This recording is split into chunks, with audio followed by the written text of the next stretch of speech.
બધા એમના પર મોહી પડતા હતા. એનું કારણ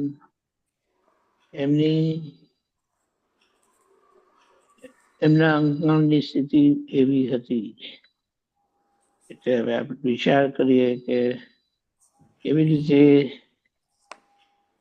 આનો હિસાબ કાઢવો. પણ દાદાજી એનો સરસ જવાબ આપ્યો છે. અહંકાર એટલે જેના અમલથી સામાન્ય દુઃખ થાય, અને કોઈને દુઃખ થાય તો એ તમારું રૂપ કેવું કહેવાય, અને જો સામાન્ય દુઃખ બિલકુલ ન થાય તો તમારું રૂપ કેવું થાય. એટલે આપણા જેટલા કાર્ય છે, આપણી હસ્તી એટલે આપણું એક્ઝિસ્ટન્સ છે ને, એ અહંકારે કરીને છે. એટલે કેમ? કારણ કે આપણું જે એકબીજા જોડે ડીલિંગ છે એ વાણી વ્યવહારથી થાય. એટલે એમાં વાણી બહુ મોટો રોલ ભજવે. અને વાણી એટલે શું કીધું કે એ અહંકારનું ડાયરેક્ટ એક્સપ્રેશન છે. એટલે જેમની વાણી સ્યાદવાદ, વર્તન મનન સ્યાદવાદ થયેલા હોય ને, તો એ વ્યક્તિ રૂપાળા જ હોય. નહીં તો એ રૂપાળા થવા તરફ જઈ રહ્યા છે. આ વ્યવહાર જે આવેલો છે એ અહંકારે કરીને, અજ્ઞાનતાના પરિણામે અહંકારે કરીને આવેલો છે. એટલે એની પાસે આપણે શું અપેક્ષા કરીએ? કારણ કે અહંકાર એ અજ્ઞાનનું પરિણામ છે. અજ્ઞાનનું પરિણામ છે. જ્યાં સુધી અજ્ઞાન છે ત્યાં સુધી એમનો અહંકાર છે જ. અને જેમને જ્ઞાન મળ્યું છે એમને ખબર પડી હું શુદ્ધાત્મા છું. હવે એમનો જેટલો નિશ્ચાજ અહંકાર ઉપયોગથી જોઈને વાળી શકે, સંયમિત કરી શકે. વાળી શકવાનો નહીં, સંયમિત કરવાનો. સંયમિત કરવાનો એટલે એ જોવાથી જ એના કેટલા પરિણામ બધા શાંત થઈ જાય. તો એ મહાત્મા ડેફિનેટલી ધીમે ધીમે કરીને રૂપાળા થતા જાય. પછી એમનો કલર જોવાનો નથી હોતો. નિદ્રામાં સ્યાદવાદ વાણી છે, એટલે સ્યાદવાદતા છે. એટલે સ્યાદવાદના પ્રમાણને બહુ મહત્વ ગણેલું છે. અને વ્યવહાર સ્યાદવાદ થઈ ગયો એટલે પછી આગળ કશું કામ રહેતું નથી. જય સચ્ચિદાનંદ. હા, તે આવી જ જાય ને તો કીધું ને પ્રાર્થના કરવા. બોલો હેમાંગીની. રજની અંકલ, જ્યારે સિલેક્શન થાય છે છોકરા છોકરીઓને, ત્યાં બી રૂપ જ જોઈને વધારે થતું હોય ને, એ મને થતું હતું અત્યારે. સિલેક્શન જ્યારે મેરેજમાં થાય તો ઘરે બી અત્યારે કે ના છોકરી રૂપાળી છે એટલે જસ્ટ અત્યારે થયું છે એકને એટલે આવું મને અંદર થતું હતું. તો એ બી અત્યારે ફોડ પાડે. Is it true? એવું નથી હોતું. એવું નથી હોતું. દીપકજી જોઈને કરે છે પણ તોય જેને જોઈતું એવું મળતું નથી હોતું. દીપકાજી બોલો. એ તો ખરું, સ્ટાર્ટિંગ એનાથી થાય છે. રૂપથી મોહી પડે છે ખરા, રૂપ જોઈને મોહી પડે છે ખરા, પણ પછી થોડું ઇન્ટરેક્શન થાય અને ખબર પડે કે આ તો બહુ મનમાની કરે છે. રૂપાળો અહંકાર એટલે એ સામાન્ય સ્પેસ આપે. સામા જોડે એડજસ્ટ થાય ને એ સામાન્ય સ્પેસ આપ્યા બરાબર છે. અને આજે જગતમાં કોઈ સ્પેસ આપતી નથી, પણ જોઈએ બહુ છે.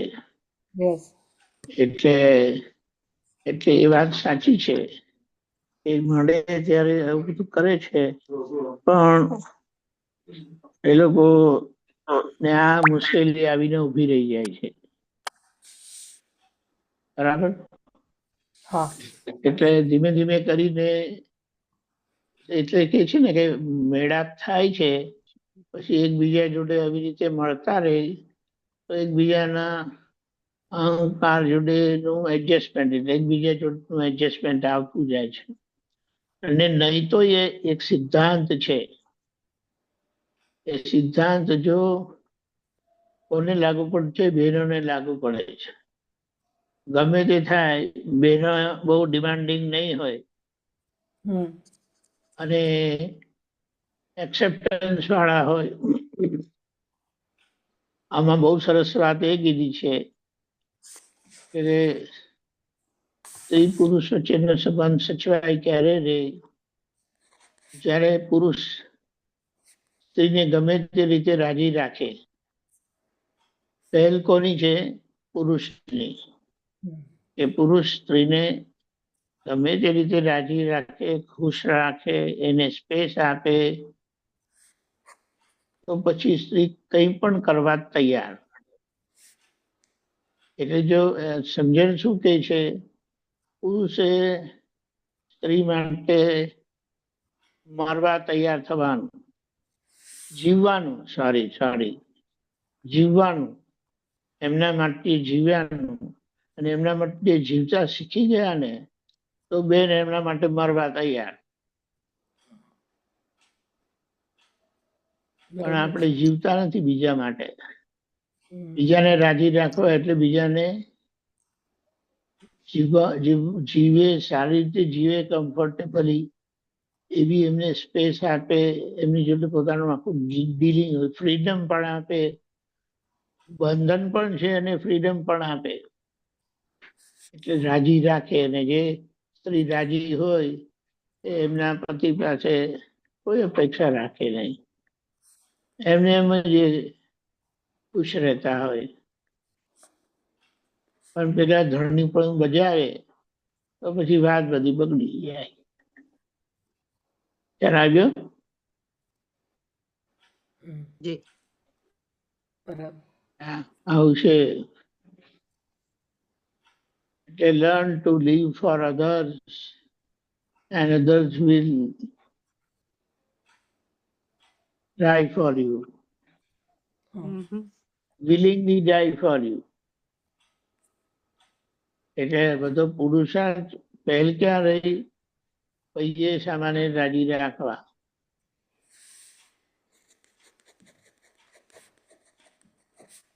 જણાવ્યો? હા હા. લો, બીજું શું કોઈ છે? શું ચાલે છે આજકાલ પુરુષાર્થ માટે? કોઈને દુઃખ ના આપવું એના માટે શું ચાલી રહ્યું છે? સરોજબેન, અરુણાબેન, હેમાંગિની. આપણા દોસ્ત જોવાનું, આપણા દોસ્ત જોવાનું. અત્યારે મેરેજ ફંક્શન વધારે ચાલે છે ને, તો એમાં બી જઈએ ને તો પેલા હેમાંગી કેવું બધાના વેરિંગ જોઈએ, આ જોઈએ, પેલું જોઈએ. હવે અત્યારે શુદ્ધાત્મા જોવાનું સ્ટાર્ટ કર્યું છે. એટલે બહુ પ્લસ થઈ ગયું એવું લાગે હેમાંગીને, કે બધું જ પેલું પૂતગલનું જોતા હતા પણ હવે અંદર જોવાનું, સેપરેશનનું આવું પ્રયોગમાં ચાલુ છે. સરોજબેન શું કહેતા હતા? આપણા દોસ્ત જોવાના ને એડજસ્ટ એવરીવેર, બધાની જોડે આપણે એડજસ્ટ થઈ જવાનું. આ બધા જવાબ કેવા કહેવાય ખબર? સ્ટિપ્યુલેટેડ જવાબ. એમાં કોઈ સમજણ નથી હોતી. સમજણ છે પોતે વિચારેલું હોય, પોતે નક્કી કરેલું હોય, પોતે જીવેલા હોય તો એનો અવાજ આખો જુદો હોય. યસ પણ યસ ધીમે સર, ધીમે ધીમે એવી રીતે કરીને થશે ખરું. હશે ખરું, કારણ રાઈટ. કે આજે આપણે શું કહીએ? શાકમાં શેનો વઘાર કરવાનો? રાઈનો વઘાર કરવાનો. આ શાકમાં શેનો વઘાર કરવાનો? જીરાનો વઘાર કરવાનો. આ શાકમાં શેનો વઘાર કરવાનો? મેથીનો વઘાર કરવાનો. એ તો બધાને જ ખબર હોય. એને શું કહેવાય? એકેડેમિક જવાબ તો બધા પાસે છે, પણ એની જે ફાઇન ટ્યુનિંગ જે છે ને, એ ફાઇન ટ્યુનિંગ સમજણથી આવે. અને સમજણથી આવે એટલે તમે સામા જોડે દિલથી કેટલા છો. જી જી. આપણે દિલથી હોઈ શકે છે અને માથાથી હોઈ શકીએ છે.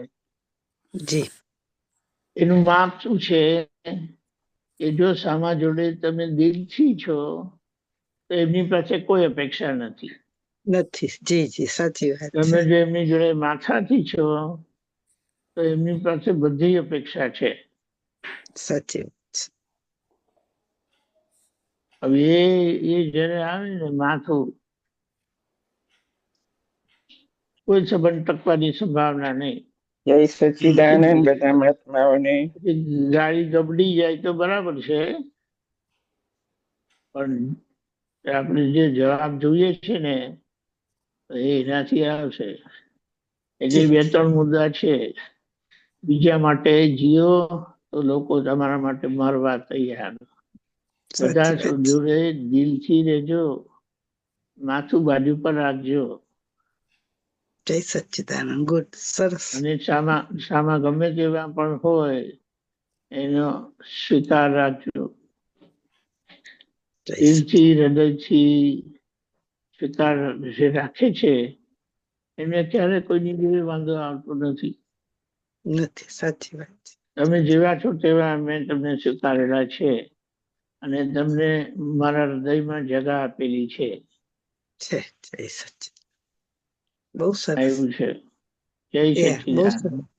બહુ જય સરસ. જય સચ્ચિદાનંદ વિવેકાનંદજી. જય સચ્ચિદાનંદ સર્વજન, સર્વતબેન, દીપક આનંદજી. જય સચ્ચિદાનંદ હર્ષ. જય સચ્ચિદાનંદ. We can start.